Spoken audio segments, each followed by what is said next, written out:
दोस्तों नमस्कार, निशांति अकेडमी में आप सभी का स्वागत है। आज की वीडियो में हम लोग एनएफएसयू से रिलेटेड दो चीज़ें डिस्कस करने वाले हैं। पहला, एग्ज़ाम डेट कब होगा और दूसरा, जो समय आपके पास है उस समय में एक सही रणनीति क्या होगी जिसके द्वारा आप एक सटीक वे में पेपर क्वालिफ़ाई करने लायक बन सकते हैं। ठीक है? और क्वालिफ़ाई होगा कब? जब आप पेपर देने जाओगे, पेपर अच्छा दे कर के आते हो, उसके बाद फिर इस चीज़ को एक्सपेक्ट करना। पहले क्या है, प्रिपरेशन करना है। ठीक है, तो इस वीडियो में 2 चीज़ें डिस्कस करेंगे और कोशिश होगी मेरी कि मैं तीनों पोस्ट के बारे में अच्छे से आपको समझा सकूँ। एक है सेक्शन ऑफिसर, दूसरा है डिप्टी सेक्शन ऑफिसर और तीसरा है असिस्टेंट। ठीक है?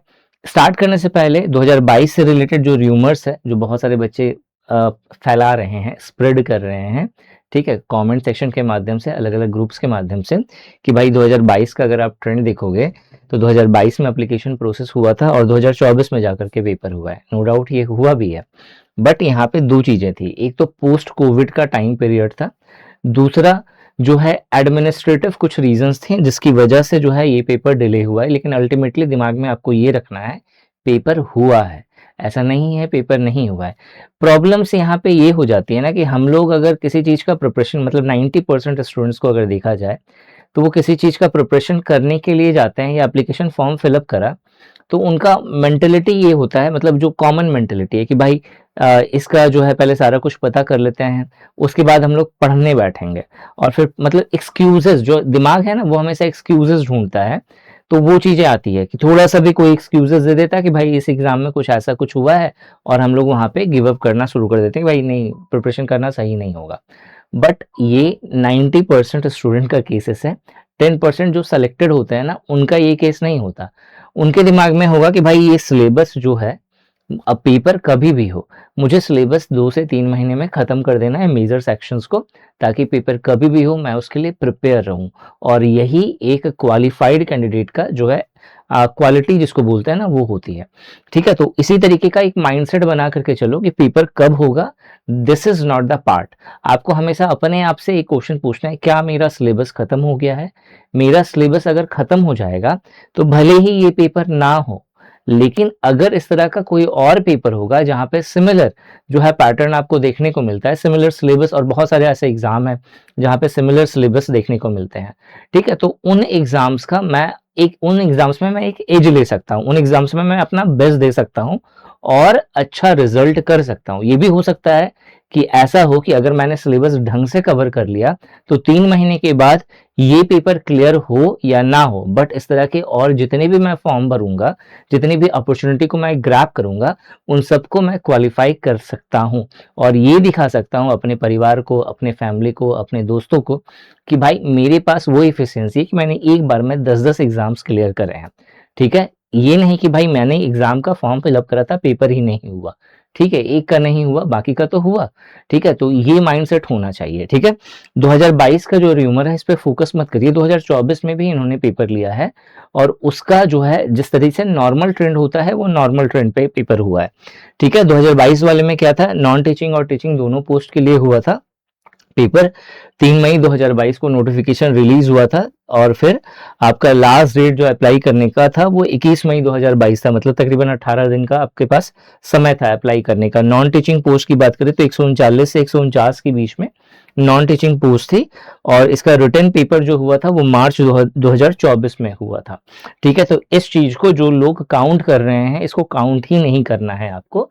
आपको 2024 का जो कंडीशन है उस चीज को देखना है जहां पे टीचिंग से रिलेटेड कुछ पोस्ट इन्होंने निकाली थी और यहाँ पे जो नोटिफिकेशन आया था वो 14 मार्च को आया था और फिर लास्ट डेट अप्लाई करने का 14 अप्रैल था, मतलब टोटल 30 दिन थे, 30 डेज था, एप्लीकेशन विंडो ओपन था, उसके बाद एप्लीकेशन विंडो क्लोज हो गया।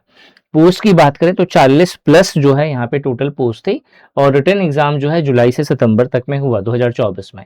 ठीक है? 2024 में अगर ये इनका ये हैबिट होता तो जैसे 2022 वाला 2024 में हुआ तो 2024 वाला 2026 में होना चाहिए था, ऐसा नहीं है। ठीक है? उस समय कुछ क्राइटेरिया होंगी, कुछ कंडीशंस होंगी जिसकी वजह से ये हुआ होगा। 2026 वाले को अगर इससे कंपेयर करें तो आपका जो नोटिफिकेशन है वो 23 फरवरी 2026 को आया है।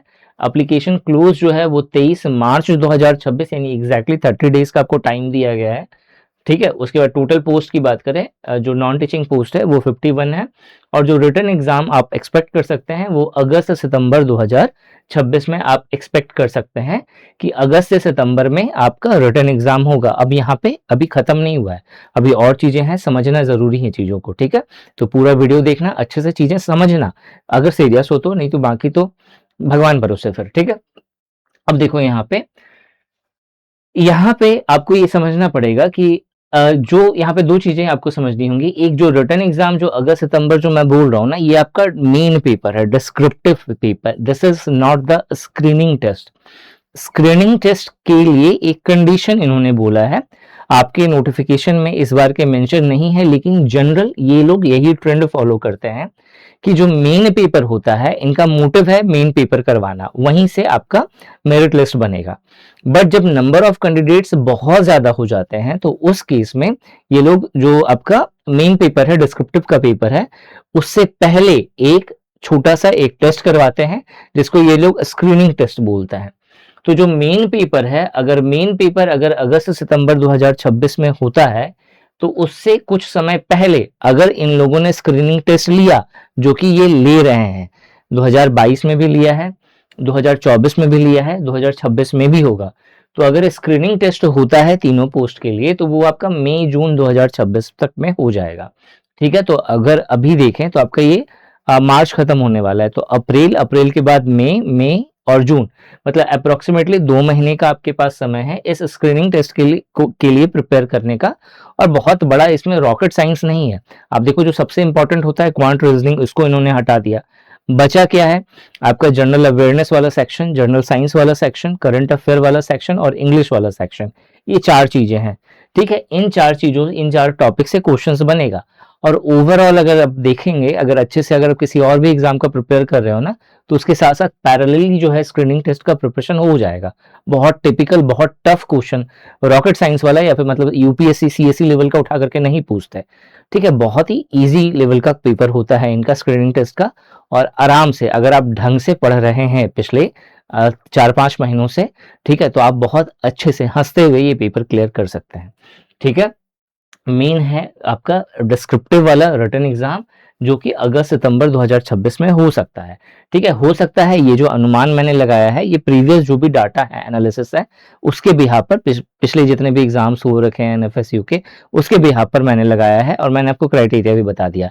बट आपको मान के चलना है कि 2 महीने या 3 महीने के अंदर मैं पूरा सिलेबस खत्म कर दूं, पेपर कभी भी हो मैं एटलीस्ट रेडी रहूं, ठीक है। ये नहीं कि भाई जब होगा तो फिर स्टार्ट करेंगे, वो चीज नहीं, ठीक है। और वो निशानी भी नहीं है अच्छे स्टूडेंट्स की। स्किल टेस्ट जो है आपका अक्टूबर नवंबर में हो सकता है, और उसके बाद जो फाइनल रिजल्ट है वो दिसंबर से जनवरी 2027 के बीच में आपको मिल सकता है, ठीक है। ये चीज है जो आपको ध्यान में रखना है, ठीक है। अब जो एग्जाम पैटर्न है सेक्शन ऑफिसर का, स्पेशली सेक्शन ऑफिसर का आपका एक ही पेपर होना है, एक पेपर के अंदर 3 पेपर होगा। मतलब यहाँ पे पेपर लिखना तो गलत है, सेट लिखना ज्यादा सही था, या सब्जेक्ट लिखना ज्यादा सही था, बट इन्होंने पेपर लिखा है। मतलब आपका एक ही पेपर होना है 2 घंटे का। इस 2 घंटे के पेपर में आपको एक क्वेश्चन पेपर मिलेगा जिसके अंदर पेपर 1, पेपर 2, पेपर 3 मेंशन होगा, जिसे आप सेट 1, सेट 2, सेट 3 या सब्जेक्ट 1, सब्जेक्ट 2, सब्जेक्ट 3 समझ सकते हो, ठीक है। या पार्ट 1, पार्ट 2, पार्ट 3 भी समझ सकते हैं, ठीक है। ये 300 मार्क्स का टोटल होगा, ठीक है। और यहाँ पे हर पेपर का 100 जो है मार्क्स का होगा। नंबर ऑफ क्वेश्चंस नहीं बताए हुए हैं क्योंकि डिस्क्रिप्टिव पेपर है। तो और इसका जो पेपर 1 जो होगा, पेपर 1 के अंदर ये लोग पूछ क्या रहे हैं, ठीक है। पेपर 1 के अंदर करंट अफेयर से जुड़े हुए क्वेश्चंस पूछे जा सकते हैं, ठीक है। करंट अफेयर आपका स्क्रीनिंग टेस्ट में भी है, तो दोनों का मिलाकर के मैंने यहाँ पे लिखा हुआ है, ठीक है। जनरल अवेयरनेस के क्वेश्चंस बन सकते हैं, जनरल साइंस पे क्वेश्चंस बन सकता है। ये जो टॉपिक आप देख रहे हैं ना, इंग्लिश ग्रामर एंड वोकेबलरी, ये जो स्टार्टिंग के जो 4 टॉपिक हैं, ठीक है, ये जो 4 टॉपिक आप देख रहे हो ये स्क्रीनिंग टेस्ट के हैं, ठीक है। मतलब इस पेपर से पहले जो स्क्रीनिंग टेस्ट होगा उसके लिए आपको ये प्रिपेयर करना है। इन केस अगर ये चीज अगर आपसे डिस्क्रिप्टिव राइटिंग में भी पूछी जाती है, ठीक है, अगर हो सकता है, देखो होने को कुछ भी हो सकता है, ठीक है, तो वो इससे भी क्वेश्चंस दे सकते हैं। बट अगर 2022 वाला जो पैटर्न देखें, जो जिस तरीके का पेपर हुआ है, उसमें सिर्फ जो डिस्क्रिप्टिव राइटिंग है, मतलब मेंस का जो पेपर हुआ है, उसमें सिर्फ ये चीज पूछा गया है, ऐसे राइटिंग, लेटर राइटिंग, प्रपोजल, ठीक है, प्रिसाइज राइटिंग, ये सबसे क्वेश्चंस बने हुए हैं। ठीक है, ये चीज कहाँ पे पूछी जाएगी? स्क्रीनिंग टेस्ट में पूछी जाएगी, जो मैंने आपको यहीं पे मेंशन करा हुआ है। प्रिपेयर आपको सारा करना है, ठीक है, क्योंकि स्क्रीनिंग टेस्ट क्वालिफाई करोगे तभी जाकर के आप डिस्क्रिप्टिव दोगे। पेपर 2 और पेपर 3, अगर आप सेक्शन ऑफिसर का प्रिपरेशन कर रहे हो तो पेपर 2 और पेपर 3 बहुत इंपॉर्टेंट है, इसका सिलेबस। ठीक है, मैंने ऑलरेडी सिलेबस को बहुत डिटेल में समझाया हुआ भी है। यहाँ पे आपका पेपर 2 जो है higher education and university administration से क्वेश्चंस बनेगा, ये इसका टॉपिक है। इसके नोट्स जो है आपके कोर्स में ऐड हो गए हैं, ठीक है। पब्लिक एडमिनिस्ट्रेशन एंड लॉस के भी नोट्स जो हैं आज ऐड हो जाएंगे, और 1-2 दिन में इन सब के ऊपर में वीडियो क्लासेस भी स्टार्ट हो जाएंगी, ठीक है, ताकि आपका फुल प्रिपरेशन फुल फ्लेज के साथ हो सके। ठीक है, एक चीज और, अगर आप डीएसओ का प्रिपरेशन कर रहे हो और साथ में एक और है आपका असिस्टेंट, इन दोनों का प्रिपरेशन कर रहे हो, तो इनका जो होगा, इनमें जो है पेपर 1 और पेपर 2 ही होगा। मतलब ये जो 3 पेपर हैं ये सिर्फ सेक्शन ऑफिसर के लिए है। अगर आप जो है इनका दे रहे हैं, डिप्टी सेक्शन ऑफिसर का या असिस्टेंट का दे रहे हैं एग्जाम, तो उसमें आपका पेपर 1 और फिर पेपर 2 होगा। पेपर 1 के अंदर यही सारे टॉपिक्स हैं, जिसमें से मेन रोल प्ले करेगा आपका यही लास्ट वाला पेपर 2, जो रिटन एग्जाम हो रहा है डिस्क्रिप्टिव। पेपर 2 के अंदर जो पूछा जा रहा है वो आपका NFSU एक्ट 2020 से क्वेश्चंस बन रहा है। ठीक है, चाहे आप असिस्टेंट का प्रिपरेशन करिए, चाहे आप डिप्टी सेक्शन ऑफिसर का प्रिपरेशन करिए, आपको ये टॉपिक कवर करना पड़ेगा। ठीक है, तो अगर आप समझदार हो तो आपने तीनों फॉर्म फिलअप करा होगा जहां तक मुझे लगता है, और नहीं है तो कोई दिक्कत नहीं है, आपने कोई भी एक का भरा है, आप उसके अकॉर्डिंग अपना प्रिपरेशन मोल्ड कर सकते हैं, घुमा सकते हो। ठीक है, selection process and skill test, इस चीज को भी समझना बहुत जरूरी है, क्योंकि इसमें भी बहुत सारे बच्चों का डाउट है। ठीक है, स्क्रीनिंग टेस्ट जो है, जो स्क्रीनिंग टेस्ट होगा, ये बिल्कुल ऑप्शनल है, इसका मेरिट लिस्ट में कोई नंबर नहीं बनने वाला है। क्वेश्चंस का लेवल भी बहुत ज्यादा हार्ड नहीं रहने वाला है। आप अगर, जैसे मैंने बोला कि आप अगर 2-3 महीने, 2 महीने भी अगर आप ढंग से प्रिपरेशन कर लेंगे तो आपका आराम से हो जाएगा। लूसेंट उठाओ, लूसेंट उठा के पढ़ लो पूरा का पूरा, अगर आप सेल्फ प्रिपरेशन कर रहे हैं तो आपका स्क्रीनिंग टेस्ट अच्छा जाएगा। ठीक है, रिटन एग्जाम ये इंपॉर्टेंट है। और अगर आप एसओ सेक्शन ऑफिसर का प्रिपरेशन कर रहे हैं तो सेल्फ प्रिपरेशन से नहीं होगा। अगर आप चाहते हो कि नहीं मेरे को सेल्फ प्रिपरेशन से ही करना है, अगर आप हैबिचुअल है, क्योंकि बहुत सारे बच्चे होते हैं कि भाई, जैसे मैं भी अपने टाइम में था, मुझे क्या होता था, मुझे दूसरों का पढ़ाया हुआ नहीं समझ में आता था जब तक मैं उस चीज को खुद से नहीं पढ़ता था तब तक। ठीक है, तो मैं कोशिश ये करता था कि उनका मेन सोर्स मैं फाइंड आउट करूं, चाहे कहीं भी मिले।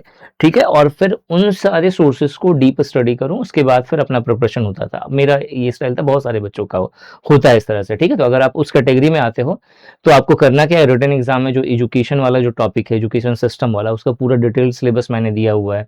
ठीक है, वो अब तो एआई आ गया ना, तो और भी ज्यादा इजी हो गया। आप वो सारे टॉपिक्स को चैट जीपीटी वगैरह से, अदर एआई जो भी है, जिसमें भी आप दे सकते हैं, और उससे रिलेटेड डाटा जो है आप एक्सट्रैक्ट करिए, उसको क्रॉस चेक करिए एक बार, क्योंकि एआई बहुत बार गलत भी देता है।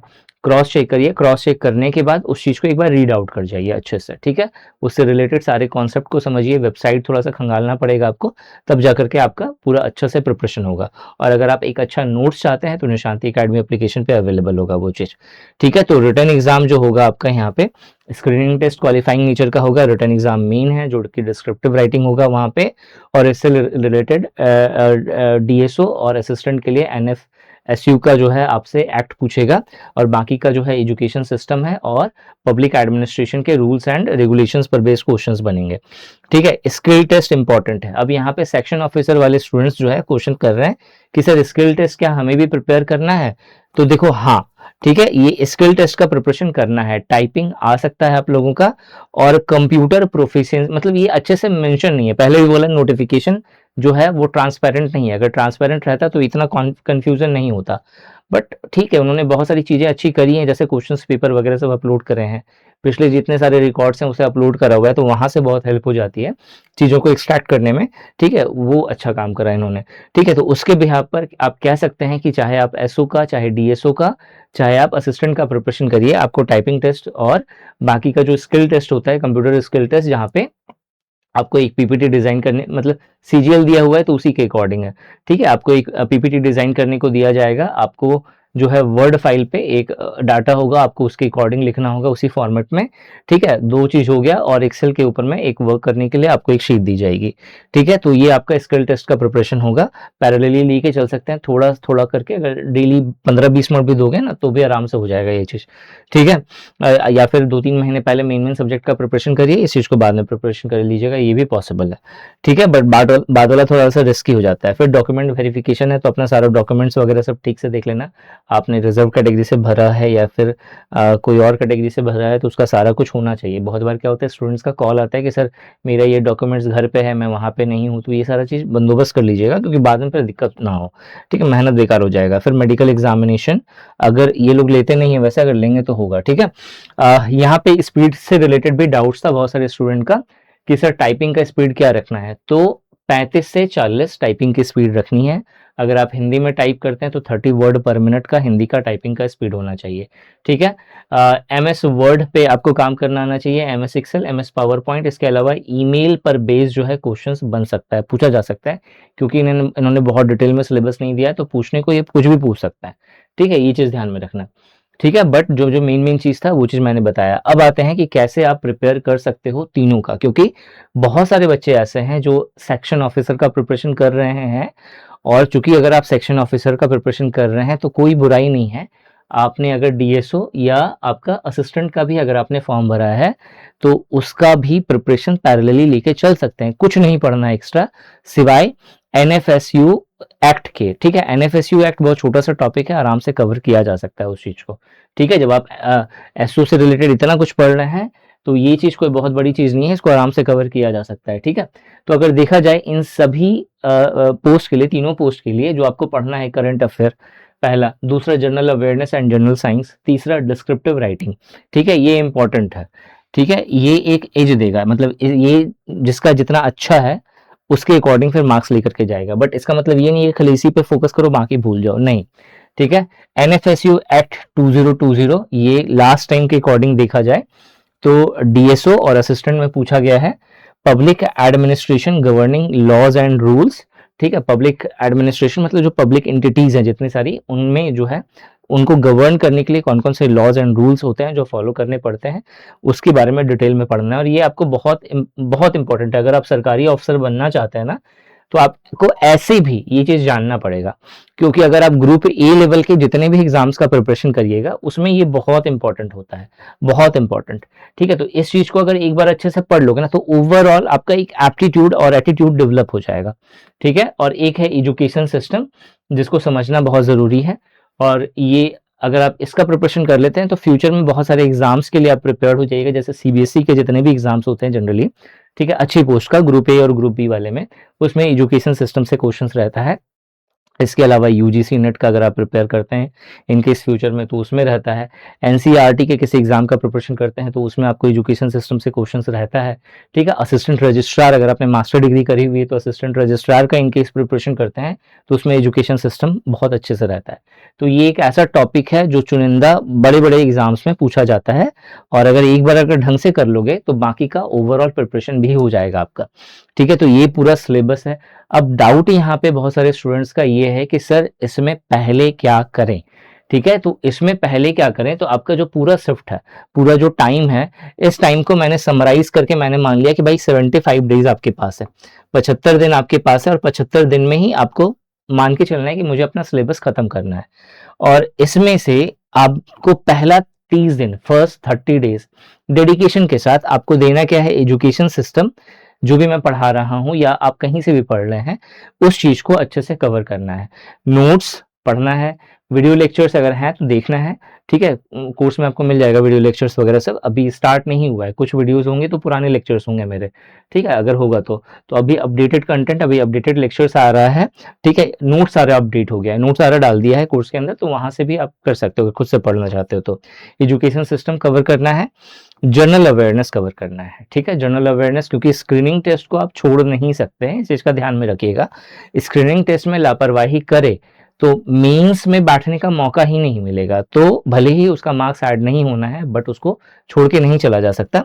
तो जनरल अवेयरनेस वाला टॉपिक कवर करना है, इंग्लिश ग्रामर कवर करना है, इंग्लिश वोकैबुलरी कवर करना है, क्योंकि ये दोनों एज देगा आपको, ठीक है। इसके अलावा अगर आप डीएसओ और असिस्टेंट का प्रोफेशन कर रहे हैं तो एनएफएसयू एक्ट कवर करना है और जनरल साइंस कवर करना है, ठीक है। इसे कोशिश करिए 30 दिन में कवर करने की। 30 दिन में नहीं होता है तो इसका मतलब ये नहीं कि भाई नहीं हो रहा है छोड़ देंगे, नहीं, बढ़ा दो। ये तो मेरे अकॉर्डिंग है ना, मुझे लग रहा है कि भाई 30 दिन में हो जाना चाहिए, ठीक है। और अगर आपको लगता है कि नहीं 30 दिन में नहीं होगा तो मॉडिफाई कर लो, ठीक है। मतलब सरदर्द नहीं लेना कि भाई 30 दिन में ही खत्म करना है, वैसे नहीं है, ठीक है। ये मैं आपको एक जनरल माइंडसेट बता रहा हूँ, इसे आप अपनी स्ट्रेंथ और वीकनेस के अकॉर्डिंग मॉडिफाई कर सकते हो। आपको लगता है कि एनएफएसयू एक्ट अभी पढ़ने का कोई मतलब नहीं बनता है, इसको जब मेंस में करेंगे तो उस समय कवर कर लेंगे, तो आप उसके अकॉर्डिंग शिफ्ट कर लीजिए, ठीक है। मतलब ये चीज यूज करना है, ये नहीं कि सर ने ऐसे बोल दिया कि भाई ऐसे ही चलना है, बोल दिया कि भाई सीधा जाना है तो मतलब सीधा जाना, नाला मिले उसमें घुस जाना है, गड्ढा मिले उसमें, वैसे नहीं, ठीक है। समझ के चलना है भाई किधर से जाना सही है मेरे लिए, ठीक है। तो फर्स्ट 30 डेज में आपको ये कवर करना है, नहीं होता है तो 30 को 40 कर लो, 35 कर लो, 37 कर लो, ये आप पर है, ठीक है। वो उसके बाद जो है नेक्स्ट 15 डेज में आपको करना क्या है, क्योंकि ये चीज आपका एक मेन चीज जो है यहाँ पे प्रिपेयर हो गया, तो सेकंड क्या बचता है, करंट अफेयर बचता है। और चूंकि आपका 1 महीना के बाद जो है हो सकता है कि नोटिफिकेशन आ जाए कि स्क्रीनिंग टेस्ट जो है आपका इतने डेट को होना है, तो करंट अफेयर के लिए रेडी रहना है। तो नेक्स्ट 15 डेज में क्या करना है, करंट अफेयर कवर करने की कोशिश करनी है आपको, ठीक है। स्क्रीनिंग टेस्ट के लिए जो चीजें आपने पढ़ ली, जैसे इंग्लिश आपने पढ़ लिया, जनरल अवेयरनेस पढ़ लिया, जनरल साइंस पढ़ लिया, उस चीज को रिवीजन करना है। अगर रिवीजन नहीं कंप्लीट ही नहीं हुआ है तो रिवीजन कैसे करोगे, तो इस 15 दिन में उस चीज को क्या करोगे, कंप्लीट करोगे, ठीक है। टाइपिंग प्रैक्टिस स्टार्ट कर देनी है, टाइपिंग प्रैक्टिस को छोड़ना मत। मतलब अभी तक मैंने देखा है जिन जिन एग्जाम्स में टाइपिंग टेस्ट रहा है या स्किल टेस्ट रहा है लास्ट में, बच्चों को लगता है यार पहले ठीक है, पहले प्रीलिम्स क्वालिफाई करेंगे फिर मेंस क्वालिफाई करेंगे तब जा करके उसके बाद आपका टाइपिंग टेस्ट होगा। मैंने ऐसे स्टूडेंट देखे हैं अपने लाइफ में जिनका स्कोर जो है बहुत ज्यादा रहा है, 90%, 95%, 97%, इस तरह से मार्क्स लाए हुए स्टूडेंट। वो लोग सोचते हैं कि मैं लास्ट में प्रिपेयर करूंगा टाइपिंग का, और नहीं हो पाता, ठीक है। उन स्टूडेंट की कैटेगरी में मैं भी हूं, क्योंकि आई थिंक 2018 का नहीं, 16 या 17 का था, 2016 या 17 का मैंने सीएचएसएल जो है क्रैक किया हुआ था। तो सीएचएसएल क्रैक करने के बाद जो है मुझे लगा कि मेरा पास जो टाइमिंग है उस टाइमिंग में मैं प्रिपेयर कर लूंगा, और उसमें हो भी जाता। लेकिन पता चला कि आपका जो सीपीओ है वो भी क्वालिफाइड हो गया था मैं। तो उस समय मुझे लगा कि चलो सीपीओ से रिलेटेड पहले दौड़ लेते हैं, लेकिन दौड़ में भगा दिया क्योंकि आता नहीं था दौड़ना वोड़ना कुछ, ठीक है। तो उसमें मैं छटा। तो अब जो है 10-15 दिन बचे थे, मुझे लगा कि चलो कुछ नहीं है, माई बाप यही है, इस पे प्रिपरेशन करते हैं, इसके लिए लगता है। तो आप कितना भी प्रैक्टिस कर लो, ठीक है, मतलब 0 से 35 पहुंचाने के लिए समय चाहिए। 15 दिन में जादू नहीं होगा, ठीक है, उसके लिए एक समय चाहिए होता है। तो वो समय के लिए पहले से प्रिपेयर रहिए इस तरह से। तो टाइपिंग ज्यादा नहीं, बस 15 मिनट 20 मिनट भी अगर डेली का दोगे ना तो आपका बहुत अच्छे से प्रिपरेशन हो जाएगा, ठीक है। यहाँ पे एक और डाउट होती है सभी की, सर जो टाइपिंग प्रैक्टिस करना है ये कहाँ से करें। तो सॉफ्टवेयर बहुत सारे हैं, ठीक है, वेबसाइट भी बहुत सारी है जहाँ पे आप टाइपिंग प्रैक्टिस कर सकते हैं, बट आपको चीजें समझनी पड़ेंगी। अगर गवर्नमेंट टाइपिंग टेस्ट बोलती है तो उनका जो फॉर्मेट होता है ना, वो जनरली क्या होगा, इस तरीके का आपको एक स्क्रीन दिखेगा। यहाँ पे आपको दिख रहा होगा जो लिखा हुआ वर्ड्स है वो, ठीक है। उसके नीचे में एक और स्क्रीन होगा जहां पे आपको लिखने के लिए कर्सर, मतलब आप कर्सर रखे, उसके बाद आप यहाँ पे लिखना शुरू करोगे। लिखते समय, टाइप करते समय आप यहाँ पे क्या क्या लिख रहे हो वो चीज यहाँ पे देख करके आप यहाँ पे लिख रहे हो, ठीक है। लेकिन कहाँ कहाँ मिस्टेक कर रहे हैं वो हाईलाइट नहीं होता है, ठीक है। नॉर्मली क्या होता है कि आप अगर कोई भी वेबसाइट, ठीक है, कोई भी वेबसाइट पे जाते हैं और वेबसाइट पे जाकर के टाइपिंग प्रैक्टिस करते हैं, तो जो सबसे बड़ा डिसएडवांटेजेस रहता है जो आपको एग्जाम के अकॉर्डिंग प्रिपेयर नहीं करवाता, वो ये है कि आपको हाईलाइट करके बताता हुआ चलता है कि भाई देखो आपने यहाँ पे गलत कर दिया है। तो उस समय आपका ब्रेन जो है वहां पे एक्टिव हो जाता है कि भाई नहीं ये गलती करा है, तो आप बैक स्पेस दबा करके पहले उस चीज को करेक्ट करते हो फिर आगे बढ़ते हो, ठीक है। वो चीज एग्जामिनेशन में नहीं होती, ठीक है। तो एक ऐसा वेबसाइट या सॉफ्टवेयर जिसके द्वारा आप एज इट इज प्रिपेयर करना चाहते हैं, तो सॉफ्टवेयर तो नहीं है लेकिन एक वेबसाइट है typingtestexam.com, ठीक है, typingtestexam.com। इस साइट पे जाकर के आप टाइपिंग प्रैक्टिस कर सकते हैं। जहाँ पे टाइपिंग का कंप्लीटली फ्री है। टाइपिंग का ड्यूरेशन भी आप घटा बढ़ा सकते हैं, 5 मिनट, 10 मिनट, 15 मिनट, ठीक है, आधा घंटा आप पे डिपेंड करता है, उसके अकॉर्डिंग फिर पैराग्राफ का लेंथ भी वो एडजस्ट हो जाएगा ऑटोमेटिक। आप चाहें तो बैक स्पेस ऑन कर सकते हैं, ऑफ कर सकते हैं, जनरली ऑन रहता है गवर्नमेंट एग्जाम में। एक तो अगर मैं जैसे मैं बोल देता हूँ ना तो तुरंत कमेंट आना शुरू, सर बैक स्पेस ऑन होगा या ऑफ होगा, ठीक है, जनरली ऑन रहता है गवर्नमेंट एग्जाम में। आप बैक स्पेस दबा करके अगर आपने कोई स्टेटमेंट गलत करा है, कोई वर्ड गलत, लेटर गलत करा है, तो आप उसको ठीक कर सकते हैं, ठीक है, तो ऑन या ऑफ कर सकते हैं। आपको चाहिए कि एरर को, जो आपका एरर है उसे आप हाईलाइट ना करो, तो उसे ऑफ करने का भी ऑप्शन होता है। और फिर जिस तरीके से आप जो स्पीड है, जितना गलती करा है उसके अकॉर्डिंग आपको रिजल्ट भी शो करता है, तो आप यहाँ पे जाकर के प्रैक्टिस कर सकते हैं, ठीक है।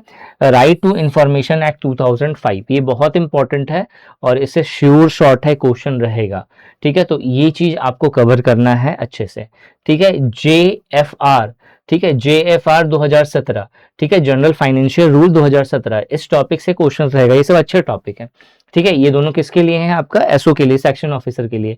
तो इन दोनों को अलग से कवर करना बहुत जरूरी है। इसके अलावा लेबर लॉज भी है जो हम लोग बाकी, मतलब अगर आपका इस समय तक पेपर हो गया स्क्रीनिंग टेस्ट तो बहुत अच्छा, उसके बाद इस पे लग जाइए बाकी बचे हुए पोर्शन पे। और अगर नहीं हुआ है अभी तक स्क्रीनिंग टेस्ट, तो इस चीज को कवर करना शुरू करिए।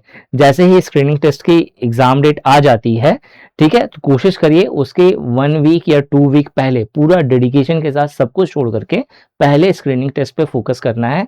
वो कवर कर लिया तो उसके बाद फिर बचे हुए पोर्शंस को, जो आपका मेंस का डिस्क्रिप्टिव का रह गया है, उस चीज को कवर करना, ठीक है। रह क्या जाएगा आपका public administration and governing rules, इस टॉपिक को कवर करना है। इसमें भी आपने जो है ये 2 टॉपिक कवर कर चुके रहोगे, क्योंकि ये 2 टॉपिक इसी का ही पार्ट है, ठीक है। तो ये 2 टॉपिक आपने पहले कवर कर लिया है।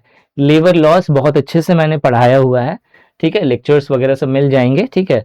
और ये आई थिंक अगर आपके कोर्स में होगा तो वो ईपीएफओ का होगा, UPSC, EPFO, ALC, assistant labour commissioner का, ठीक है, तो वो बहुत डीप होगा। तो उस चीज को, वो चीज अगर है आपके कोर्स में तो वो हट जाएगा और आपको अपडेटेड जो इस एग्जाम के अकॉर्डिंग होगा वो मिलेगा, ठीक है। वो मैं आपको डाल दूंगा, मतलब उसकी लेक्चर्स जाएंगी, ठीक है। और नहीं होंगी तो समझ लेना कि नया लेक्चर आपको जो इस एग्जाम के रिलेवेंट होगा वो मिलेगा लेबर लॉस के ऊपर में, ठीक है। और एजुकेशन सिस्टम में जो आपने कवर कर लिया उसको रिवाइज करिए, टाइपिंग प्रैक्टिस करिए और स्किल टेस्ट की प्रैक्टिस स्टार्ट करिए। इस तरह से आप पूरा का पूरा एक प्लान है, अब इसे आप अपने अकॉर्डिंग मॉडिफाई कर सकते हो, ठीक है। कुछ पॉइंट्स है जो आपको ध्यान में रखना है। Paper 2 is the key, paper 2 पे स्कोर करना है बट पेपर 1 को छोड़ना नहीं है, क्योंकि आपका जो स्क्रीनिंग टेस्ट है उसी के द्वारा वो गेटवे है पेपर 2 के लिए, ठीक है। सो अगर आप ऑल पोस्ट के लिए एलिजिबल हैं तो सबको लेकर के चल सकते हो, यहाँ पे पॉसिबिलिटी है, ठीक है। 4 वीक पहले, मतलब 1 महीने पहले अगर आपका डेट अनाउंस हो गया कि भाई 1 महीने के बाद आपका स्क्रीनिंग टेस्ट है, तो उसके लिए फुल लेंथ मॉक टेस्ट जो है जरूर दीजिए। अगर आपने कोर्स लिया है, कोर्स के अंदर वो ऐड हो जाएंगे ऑटोमेटिक, आपको अलग से परचेज करने की जरूरत नहीं है, ठीक है। टेस्ट पास भी आपको मिला होगा, जहां पे आप 1 साल तक इंडिया के किसी भी गवर्नमेंट एग्जाम का टेस्ट दे सकते हैं निशांति एकेडमी एप्लीकेशन पर, ठीक है। तो वहां पे आई थिंक ये रेयर एग्जाम है तो इसका टेस्ट नहीं होगा, आपको आपके कोर्स के अंदर मिल जाएगा ये चीज, ठीक है। प्रैक्टिस जो है ऑफिस लेटर, नोटिंग, राइटिंग, ये बहुत इंपॉर्टेंट है ये चीज, ठीक है। ये चीज बहुत इंपॉर्टेंट है जो डिस्क्रिप्टिव राइटिंग का पार्ट है, और ये इंपॉर्टेंट है और आपका मार्क डिसाइड करता है कहीं ना कहीं, ठीक है। इसके अलावा जो है आपका जो एग्जाम डेट वगैरह सब आएगा, जो एडमिट कार्ड आएगा, इन सभी का नोटिफिकेशन आपको आपके मेल पे मिलने वाला है, तो अपने मेल को चेक करते रहिए, ठीक है। बहुत सारे स्टूडेंट्स का हैबिट होता है कि मेल वगैरह सब जो है नहीं चेक करते हैं, तो उस चीज को, उस हैबिट को चेंज करिए, क्योंकि जैसे ही अगर मान लेते हैं मेल आया और आपको नहीं पता कि एग्जाम कब होने वाला है, तो आपका एग्जाम रह जाएगा, प्रिपरेशन करते रह जाओगे, ठीक है। और अपने डॉक्यूमेंट्स का ध्यान रखना, क्योंकि बहुत बार ऐसा होता है कि बच्चों ने पेपर क्वालिफाई कर लिया है लेकिन डॉक्यूमेंट वेरिफिकेशन के समय, ठीक है, वो ठंडे पड़ जाते हैं, क्योंकि पता चलता है कि ये डॉक्यूमेंट्स नहीं है, वो डॉक्यूमेंट्स नहीं है, ठीक है। बाकी किसी भी तरह का कोई भी गाइडेंस चाहिए तो मेरा व्हाट्सएप नंबर आपको स्क्रीन पे दिख रहा होगा, आप मुझे मैसेज ड्रॉप कर सकते हो, ठीक है। और अगर आप कोर्सेज वगैरह सब में इंटरेस्टेड हैं तो निशांत ई एकेडमी एप्लीकेशन पर आपको सेक्शन ऑफिसर और डिप्टी सेक्शन ऑफिसर और असिस्टेंट का, इन दोनों का कोर्स मिल जाएगा और बहुत ही अफोर्डेबल प्राइस है।